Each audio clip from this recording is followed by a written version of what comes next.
lagu Ambang Magaja.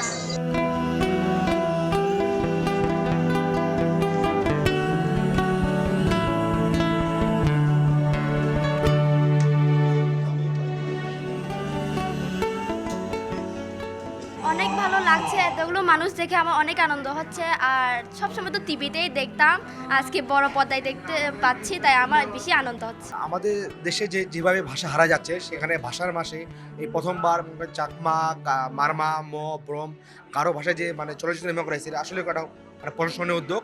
আমি আশা করবো যে এরকম চলচ্চিত্র আরও নির্মাণ হোক, কারণ আমাদের যে ভাষার যে ঐতিহ্য, তাদের যে আমাদের যে এই যে যে গোষ্ঠী, সেই গোষ্ঠীর যে তাদের যে কালচার, সংস্কৃতি, তাদের যে শিক্ষা ব্যবস্থা, সেই ছবির মধ্যে তুলে ধরছে। আর এই চলচ্চিত্রের মধ্যে শুধু ভাষার ব্যাপারটা তা কিন্তু না, এই চলচ্চিত্রের মধ্যে আমরা তাদের যে ওই অঞ্চলের সংকটগুলা, ওই অঞ্চলের সম্ভাবনা, সেটা তুলে ধরা হয়েছে। আমি আশাবাদী যে এরকম চলচ্চিত্র নির্মাণ হবে।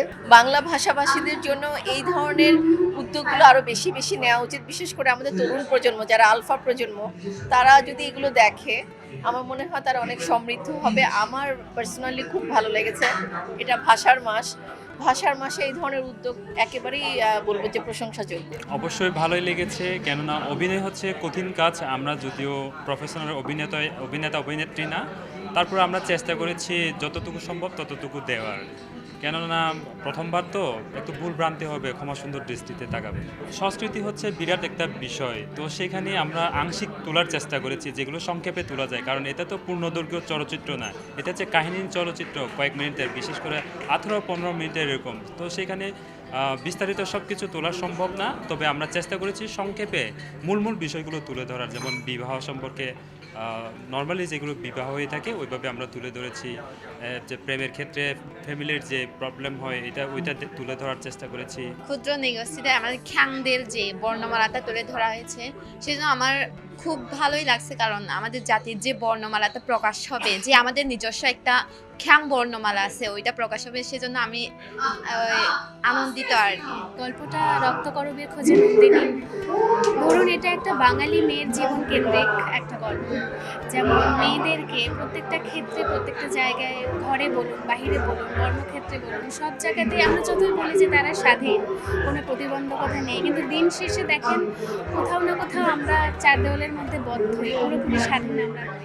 তো তার পুরোপুরি একটা মেয়ের জীবনের স্ট্রাগল নিয়েই এই গল্পটা। এই জাতিগোষ্ঠীগুলোকে টিকে রাখার জন্য আপনাদেরই কাজ করতে হবে। এটা আপনাদের বুঝাতে হবে যে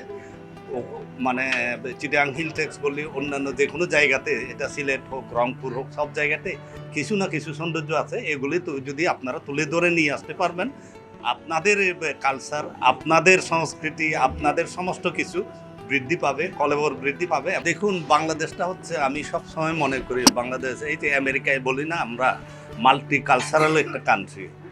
দুনিয়াতে কিন্তু বহু দেশে এই সৌভাগ্যতা নেই। আমেরিকায় গিয়ে দেখবেন সবাইকে দেখতে পাবেন, ইন্ডিয়ায় যান বিভিন্ন জাতি গোষ্ঠী এবং রঙের মানুষ দেখা যায়।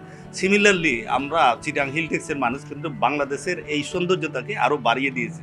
সুতরাং এটা আপনারা দেখুন কীভাবে ধরে রাখবেন, এটা ধরে রাখার দায়িত্বটা আপনারা নেন।